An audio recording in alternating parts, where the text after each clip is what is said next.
Qızlar, əslində mən sizə bunu keçən vloqda göstərməliydim. Buruşda vloqa baxıram, görüm yadımdan çıxıb paylaşmaq. Bunu almışdım mən Lənkərandan. Stolun üstünə qoymağa. Bu rəngindən. Hər rəngi var idi. O 1 manata tutucan demişdim oradan. Bu öz qiymətli idi, 1 manat idi. Amma evə gələndən sonra dedim, kaş bunun 3 dənə alardım. Qəşəng 3 dənə belə yekçi olardı burada. Maybe bu 2 dənəsi də qəşəng görsəndə. Düzdür, bizim rayonda da var bunlardan. İndi görüm ora getsəm, bu rəngindən tapsam, bu rəngindən alaram. Ya da elə qızlı rəngindən alaram. Qızılını ortaya qoyaram, bunları belə qıraqlaram. Görüm indi nə edirəm. Sonra başlayım evləri dostlar alamağa, silməyə. Uşaq yatıb indi ona görə eləyə bilmirəm bunları. Döşəkləri yığışdırım burada.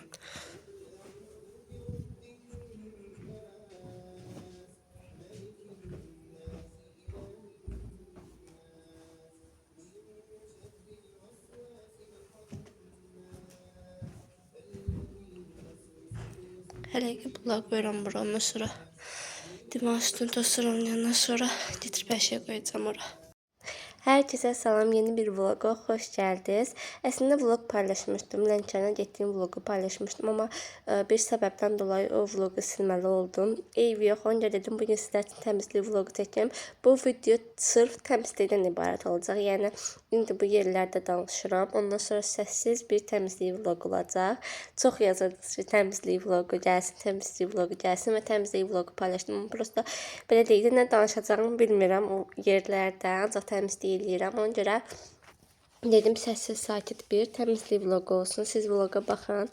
Əgər belə maraqlı danışmağımı istəyirsinizsə, öz həyat hekayənizi yaza bilərsiniz yorumlarda və yaxud da başınıza gələn bir hadisəni yazsanız daha çox xoş olar mənə ki, onu gələn vloqlarda belə təmizlik edə sizlər üçün danışım. Və mən başlayayım işlərimi görməklə. Sizə də xoş izləmələr.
Və gəldik təmizlik vloqunun sonuna. Bir dənə mətbəxin də bu hissəsini təmizləyim. İnanın ki, qızlar, bu bilirəm hər vloqda desəm də bu divara vurduğum adı yaddan çıxdı. Onu o qədər çox bəyəndim ki, mətbəxin o arasına belə yerə vurdum ağ rəngdə. Həm vloqlarda qəşəng düşür, həm belə necə deyim sizə, özümün də çox xoşuna gəldi. Bir mətbəx belə aydınlaşdı da, çox qəşəng görsəndi. Qazın üstünün hər yerini sildim. Buraları biraz yağ olmuşdu deyə hər yeri başladım təmizləməyə. Bilirsiniz ki, əsas mənim məhsullarımdan biri də fabelik məhsuludur. Fabeliklə qəşəng buraları təmizləyirəm. Tez-tezə mən bura heç nə qoymağı sevmirdim. Yəni təkcə bir dənə qaşıqlar idi, bir də ki duz, istiot belə bir şeylər idi. Amma bu divara ağ rəngdə elədiyimdən sonra görürəm belə nəsə boş görsəndə mətbəx. Ona görə hər şeyi yığdım ora. Termofotu da ora qoydum, güllə qoymuşam ora. O qıratlı bir şkaf da var idi. Görmüşdünüz desəm, çay dəzgahı orada düzəltmişdim, amma onu da dağıtdım da. Hər şeyi bu tərəfə getirdim, çünki çox boş görsənirdi. Və belə qızlar, mən də buraları təmizləyim, qutarım. Və vlogumuzun sonuna gəlirik. Əgər videomu bəyəndirsə, kanalıma abunə olmağı, mənə dəstək olmağı unutmayın. Əgər belə vlogları çox sevirsinizsə, bundan sonra belə vloglar çəkərəm sizlər üçün. Səssiz, sakit qoyaram. O çəkər, mən də işlərimi görərəm.